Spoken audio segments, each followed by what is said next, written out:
আজ রামনবমী। রাজ্য জুড়ে একাধিক কর্মসূচির ডাক দেওয়া হয়েছে। আগেই শুভেন্দু অধিকারী 1 কোটি হিন্দুকে রাস্তায় নামার আহ্বান জানিয়েছিলেন। আজ রাজ্য জুড়ে 1 লক্ষ পুজো এবং 3000 শোভাযাত্রারও আয়োজন করা হয়েছে এবং বিভিন্ন রাজনৈতিক দলগুলিও আজকে পথে নামছে। সব মিলিয়ে রামনবমীকে কেন্দ্র করে উত্তেজনার পারদ কিন্তু একেবারে তুঙ্গে এবং রামনবমীর দিকে প্রত্যেকটি খবরের দিকে আজ দিনভর আমাদের অবশ্যই নজর থাকবে। শুরুতেই আসুন আপনাদের দেখাই যে রামনবমী উপলক্ষে সকাল থেকে আজকে হাওড়ায় একেবারে সাজো সাজো রব। কাজীপাড়া থেকে সকালে বেরোবে অঞ্জনীপুত্র সেনার মেগা র্যালি।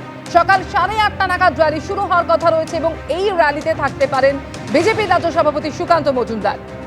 মিছিল কাজীপাড়া থেকে শুরু হয়ে জিটি রোড হয়ে শিবপুর সন্ধ্যা বাজার হয়ে যাবে হাওড়া ময়দান পর্যন্ত।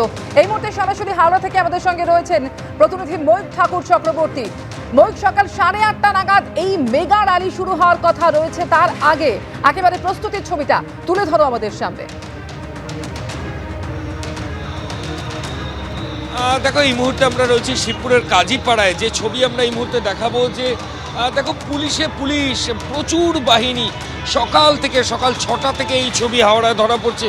এখনো পর্যন্ত উদ্যোক্তা যারা মিছিল করবেন তারা এখনো সেইভাবে এসে পৌঁছননি, কিন্তু হাওড়ার কাজীপাড়া এই মুহূর্তে আমরা যে ছবি দেখাচ্ছি, হাওড়া পুলিশ কমিশনারেটের বিরাট বাহিনী, সঙ্গে র্যাপিড অ্যাকশন ফোর্সের যারা সদস্য তারা কিন্তু রয়েছেন। এরা প্রত্যেকে অঞ্জনীপুত্র সেনা, যারা মহামান্য কলকাতা হাইকোর্টের নির্দেশে আজকে এখানে র্যালি করছে, এই র্যালি কিন্তু এরা এসকর্ট করবেন। মূলত হাওড়াতে 2টো মেগা র্যালি রয়েছে, যার মধ্যে প্রথম র্যালিটা সকালবেলা এবং আরেকটা র্যালি রয়েছে যেটা বিকেলে, এবং এই 2টো র্যালি অরিজিনেট করবে 2টো ডিফারেন্ট জায়গা থেকে। আমরা এই মুহূর্তে রয়েছি শিবপুরের কাজীপাড়ার সামনে, এখানে সকালের র্যালি রয়েছে এবং বোটানিক্যাল গার্ডেনের সামনে IIEST শিবপুরের সামনে থেকে বিকেলে যে মেগা র্যালি সেটা বেরোবে। এবং 2টো র্যালি, এই যে রাস্তা, আমি ক্যামেরা পার্সন সন্দীপ পালকে বলবো দেখানোর জন্য, এই রাস্তা দিয়ে সোজা গিয়ে PM বস্তি, অলকা মোড়, শিবপুর থানা হয়ে এই র্যালি পৌঁছাবে সন্ধ্যা বাজার হয়ে হাওড়া ময়দান।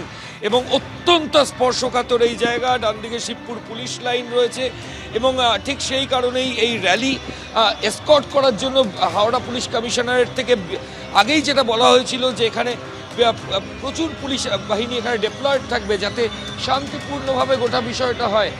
কিন্তু সকাল থেকে যে ছবিটা দেখা যাচ্ছে, রাস্তাঘাট পুরো ফাঁকা, সেই অর্থে গাড়ি ঘোড়া নেই। এমনি রবিবার গাড়ি এমনি কম থাকে। আজকে রামনবমীর সকাল এবং হাওড়াতে যেহেতু রামনবমীর উত্তাপ একটা বেশ কিছুদিন আগে থেকেই চোখে পড়ছিল। গতকালই সাঁকরাইলে একটা র্যালি আমরা দেখেছি। এবার যেটা দেখার, যে এখন সকালবেলা 8:30টার পরে যে র্যালি এখান থেকে অরিজিনেট করবে, পুলিশ আধিকারিকরা তাদেরকে নিয়ে যাবেন এবং এখনও পর্যন্ত জড়ো হননি যারা রামনবমীর সমর্থক, তারা আর হয়তো কিছু সময়ের মধ্যে তারা চলে আসবেন, কিন্তু প্রস্তুতি, তৎপরতা, সেই ছবি কিন্তু ধরা পড়ছে।